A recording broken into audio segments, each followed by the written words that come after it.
What's happening, gang?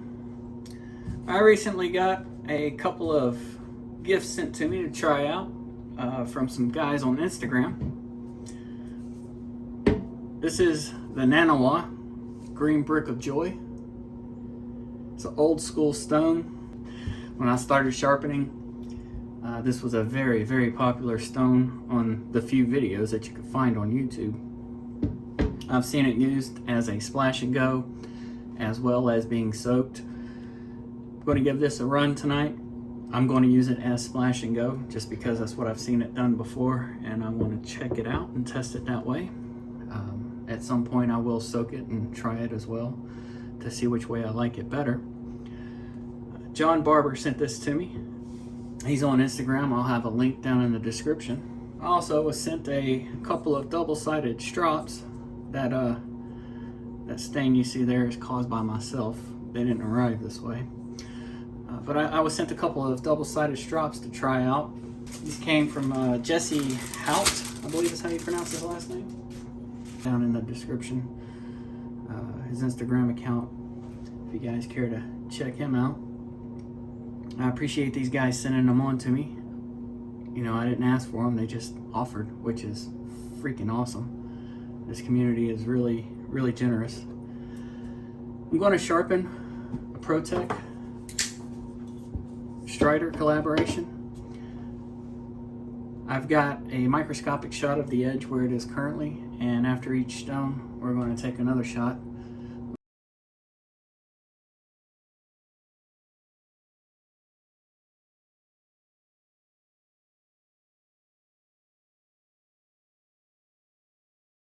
I'm going to use the Shapton Pro to start, followed by the green brick, and then finally I'm going to polish it on the Shapton Pro 8000. I'm sorry, did I call these a Shapton Pro? These are the Shapton Glass. I haven't used these in quite a while. Figured I'd give them a run. Not my favorite stones in the world. They're kind of soulless in my opinion. But they get the job done. On most steels.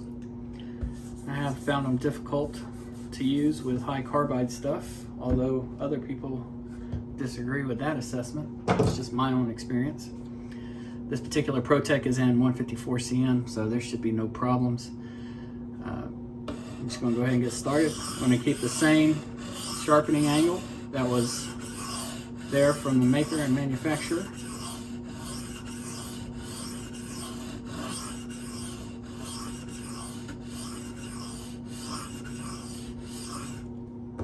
Still get emails and direct messages often about folks not being able to get the tip sharp.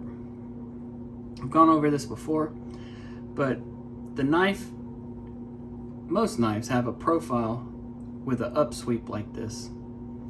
Whenever you have a curve like that, you have to raise your hand. It's just like if you're resting a knife on a flat surface like this. To get to that tip, you have to raise your hand to get to that angle.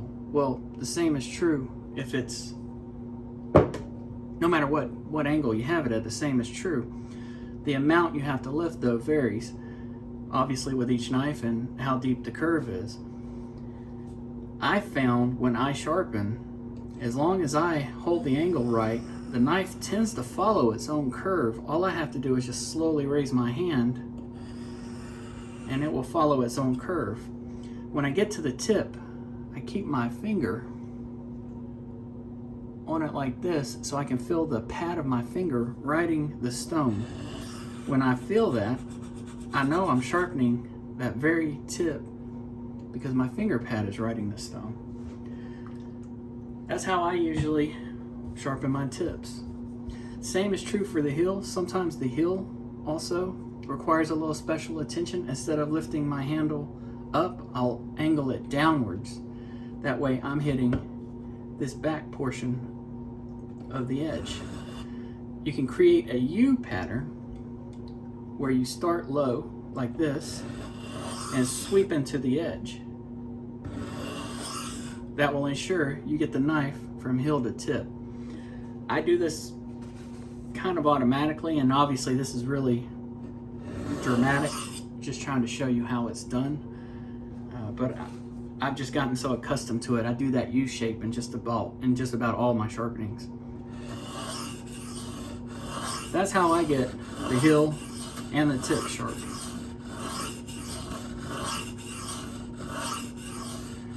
I also hear a lot of guys talk about this back and forth motion, how they put more pressure on the stroke away than they do the stroke edge leading.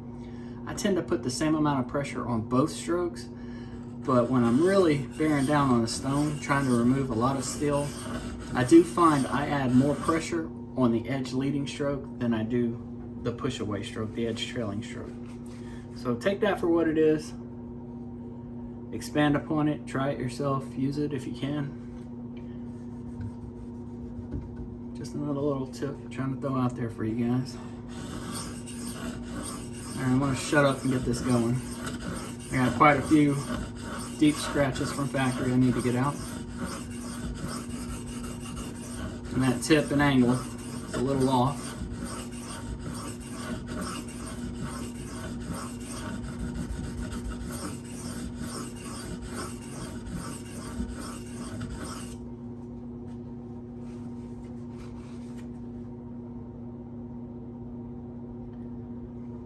See if I can show you this. The very apex of the tip is still being missed.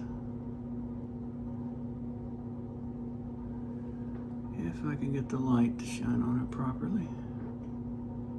There you go, you can see it.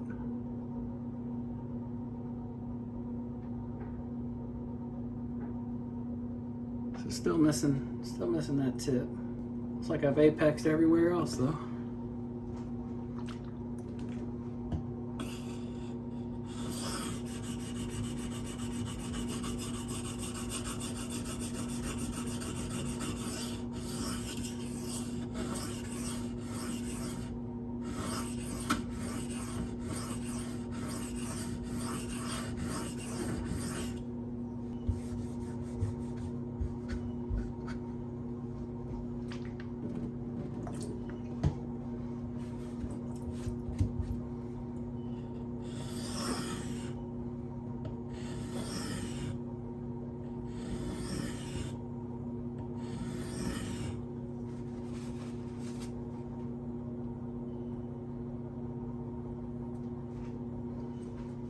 Got this side ready to go. I'm going to flip around.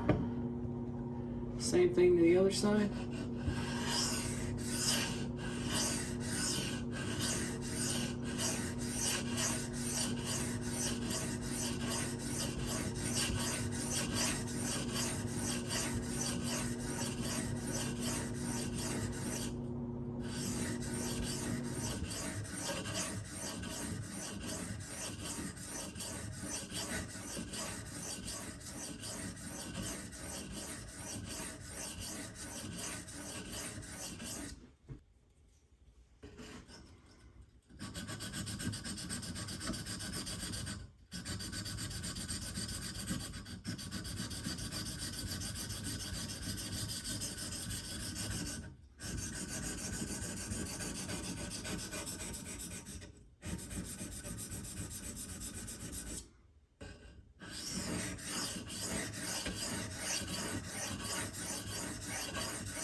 So I fully apexed both sides of the knife.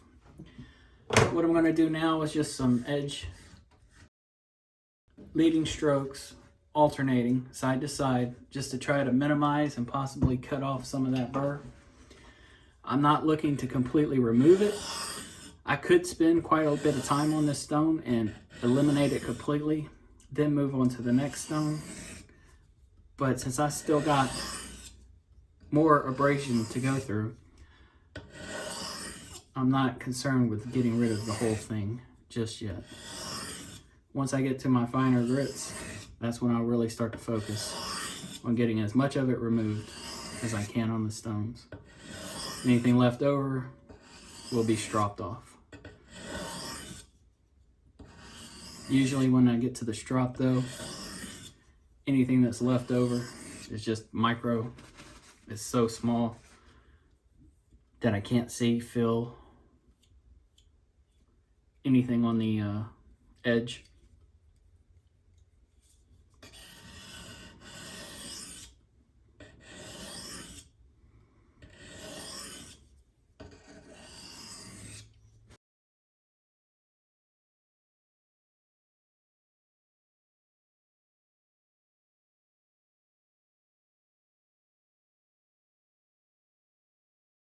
So jumping from the 500 stone, we are going straight to the 2000 grit Naniwa Green Brick of Joy. Like I said, I've seen this used as splash and go. I've seen it as a soaking stone. It'll work either way. I don't know which one is better, so I'm going to try it out first to splash and go just because it's convenient.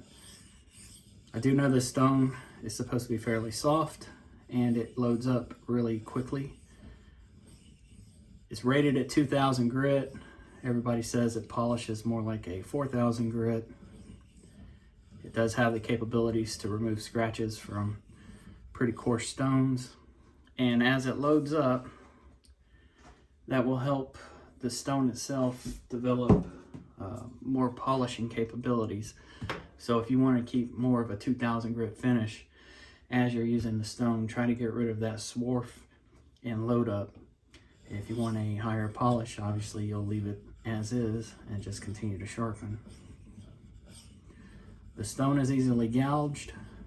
I've seen from the previous owner where he had sharpened on it, there were really light marks in the stone. I can feel them, little ridges as I ride over it with a knife edge. Are they bothersome? Not really.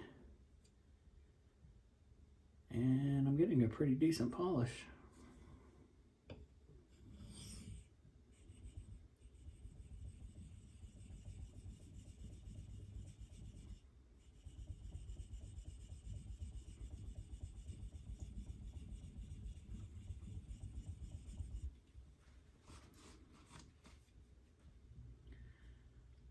That's removed the 500 grit scratches from the Shapton quite well.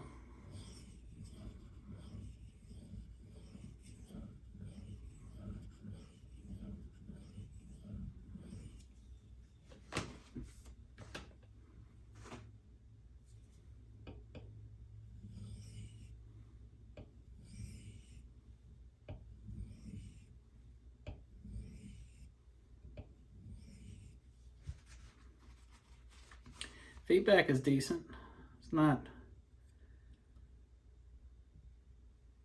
terribly loud, but it sounds like if you go over angle, it's going to let you know, or go under angle.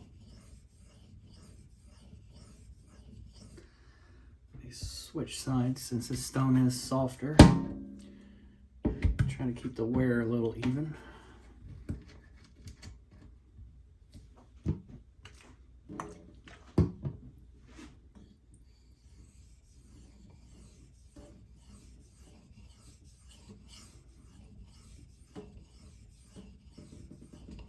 So what I'm going to do is I'm going to drop the knife towards the shoulder and see what the feedback sounds like.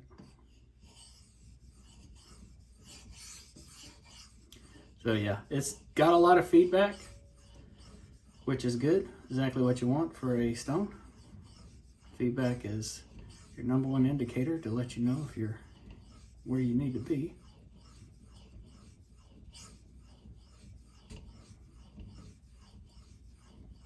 It's not as soft as I expected. That is one aspect of this stone that is talked about quite a bit, about how soft it is. I've dealt with much softer stones. This one's not too bad. Obviously, if you go over angle, you're going to snow plow it, but I've become a little more accustomed to these types of stones over the years. So it's not the softest stone I've ever dealt with. I do have a little bit of a beef with Naniwa, just because my Naniwa Pro stones developed cracks. When I contacted the company, I was pretty much blown off. They basically didn't want to have anything to do with it, didn't want to acknowledge it, and told me to contact the dealer where I bought my stones. And obviously I did that. I went through a whole fiasco and got a new set of stones, which became the Shapton Pro, and those became my go-to stones after all that nonsense. When dealing with Naniwa, I swore I would never purchase another one of their products. I've always been interested in this particular stone, but because it's made by Naniwa, refused to buy it. So getting to test it here is a real treat.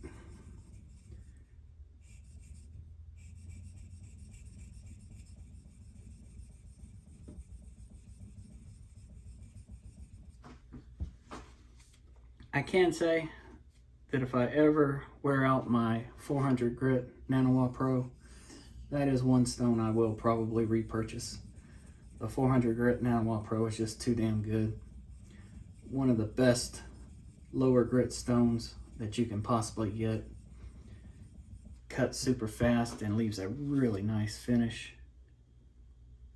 I've got a low spot right here in the tip. Again, I'm not sure if I'll be able to get the lighting to show up right for you guys. But I've got some factory scratches right there I'm trying to get out. And it's being a booger.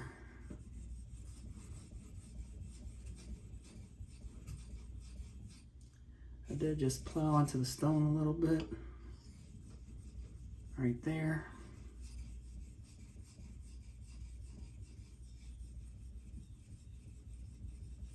I think I'm gonna call that good though. Good enough. All right, so I've got quite a bit of load up on this stone. I'm gonna go ahead and get a diamond plate and lap this just briefly, get some of this load up off real quick. My camera angle looked a little funky. Hopefully I got everything in shot. So I went ahead and just lapped the surface real quickly. I didn't use a diamond plate, I used a natural Nagara. Now since I've taken all of that swarf and build up off of the stone, the little bit of polish I was getting is probably going to get removed here. But that's okay, because I've got one more stone after this that's going to polish the edge.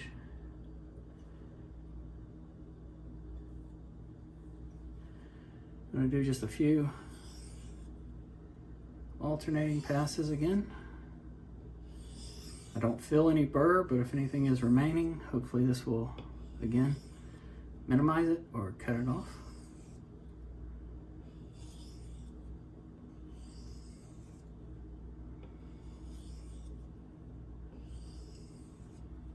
If you deal with a soft stone like this and you're worried about gouging it, you can always do edge trailing strokes.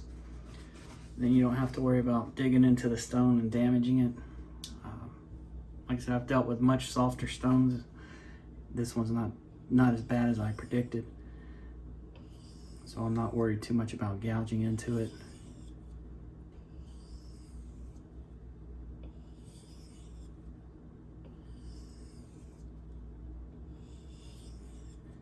It does load very quickly. If you catch it before it gets too bad, like I just did, it comes off with a little rubbing, but that's a double-edged sword. It'll help polish the metal, but at the same time, the stone's cutting speed is retarded.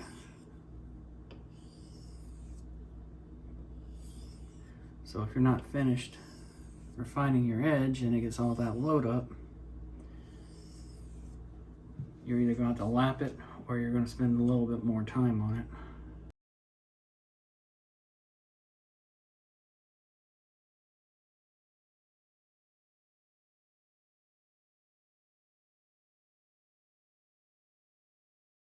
So my final stone, 8,000 grit, Shapton Glass.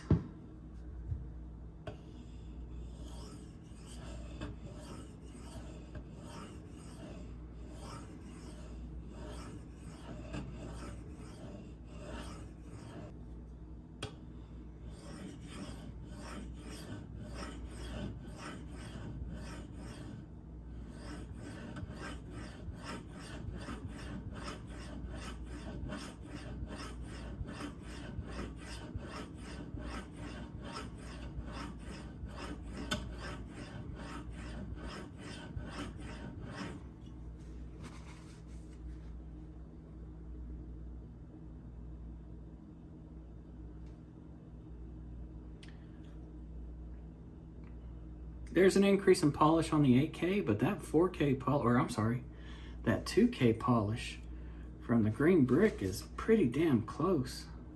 I'm not sure how well this will pick up for you guys.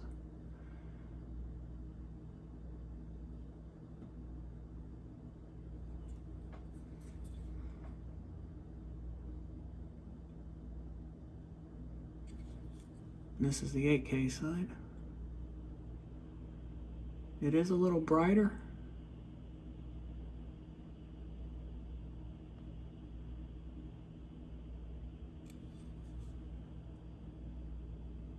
But not by much.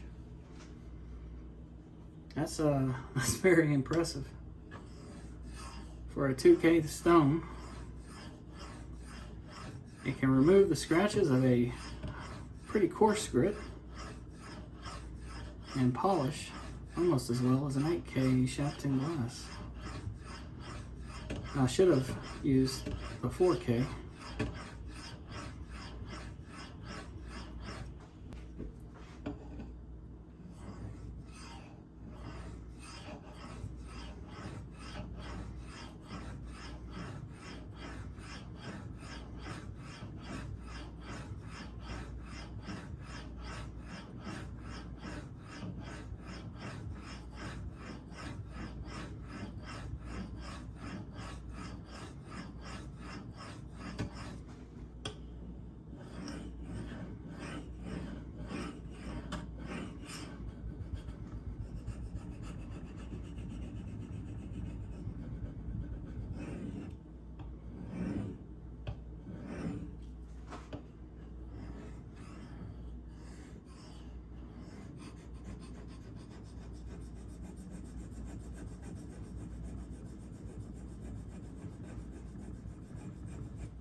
I've cleaned off the stone for the most part. I'm just going to do some final edge leading strokes just to clean up anything that might be remaining burr wise.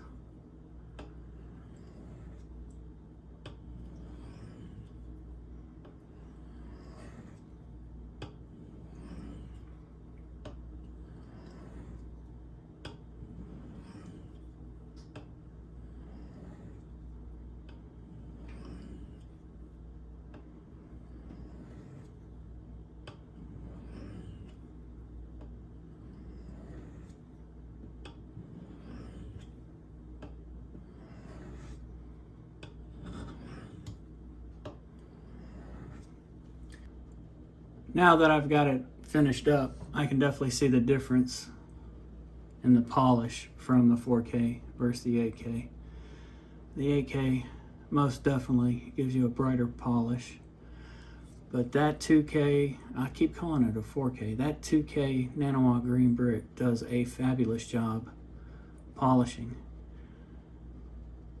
Keep that in your kitchen and that'd be a perfect complement to any kitchen knife. Just a touch up, polished edge, and you're ready to rock and roll.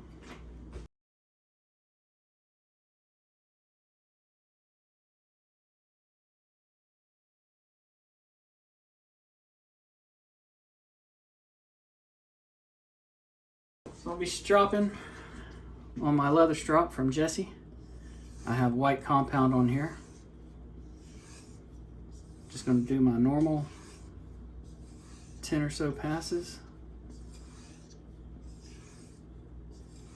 Try to do the minimal amount of strops. My microscope showed that I convex the edge pretty good, but that's fine.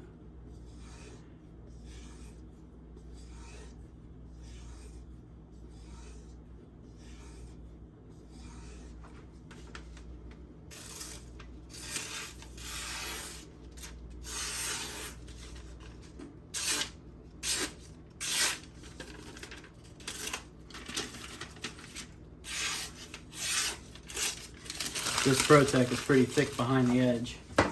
And I kept the original angle, so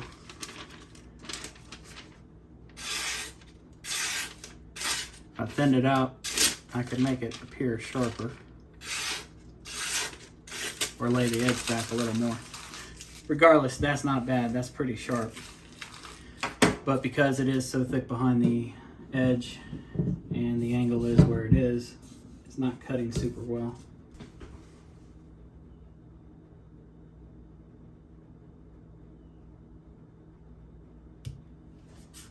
It's 129.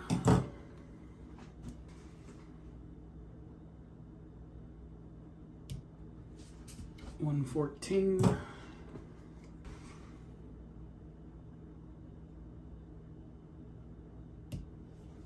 100.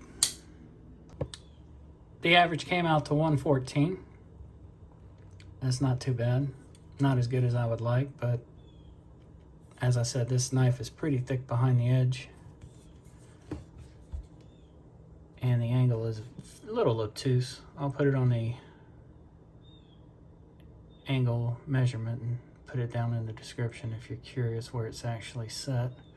I'd say it's probably 22 degrees. Maybe 20, but 22 is where it feels like. Polish came out nice.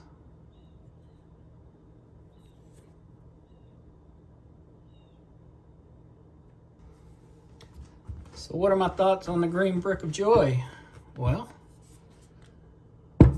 it leaves a fantastic polish for a 2K.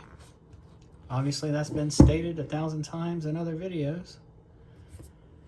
You get a massive amount of abrasive. I'm not sure how much the stone costs, but you know, when compared to Shapton, you get a ton more abrasive. Obviously Shapton's going to wear slower, but you got a 2K here that can remove the scratches from a very coarse stone up to probably 220 to 400. I'm guessing here, but the way it behaved off that 500 grit Shapton, it removed those scratches like they were nothing. There may be some still deeper in there, but if you spend more time on the stone, obviously you can get those out.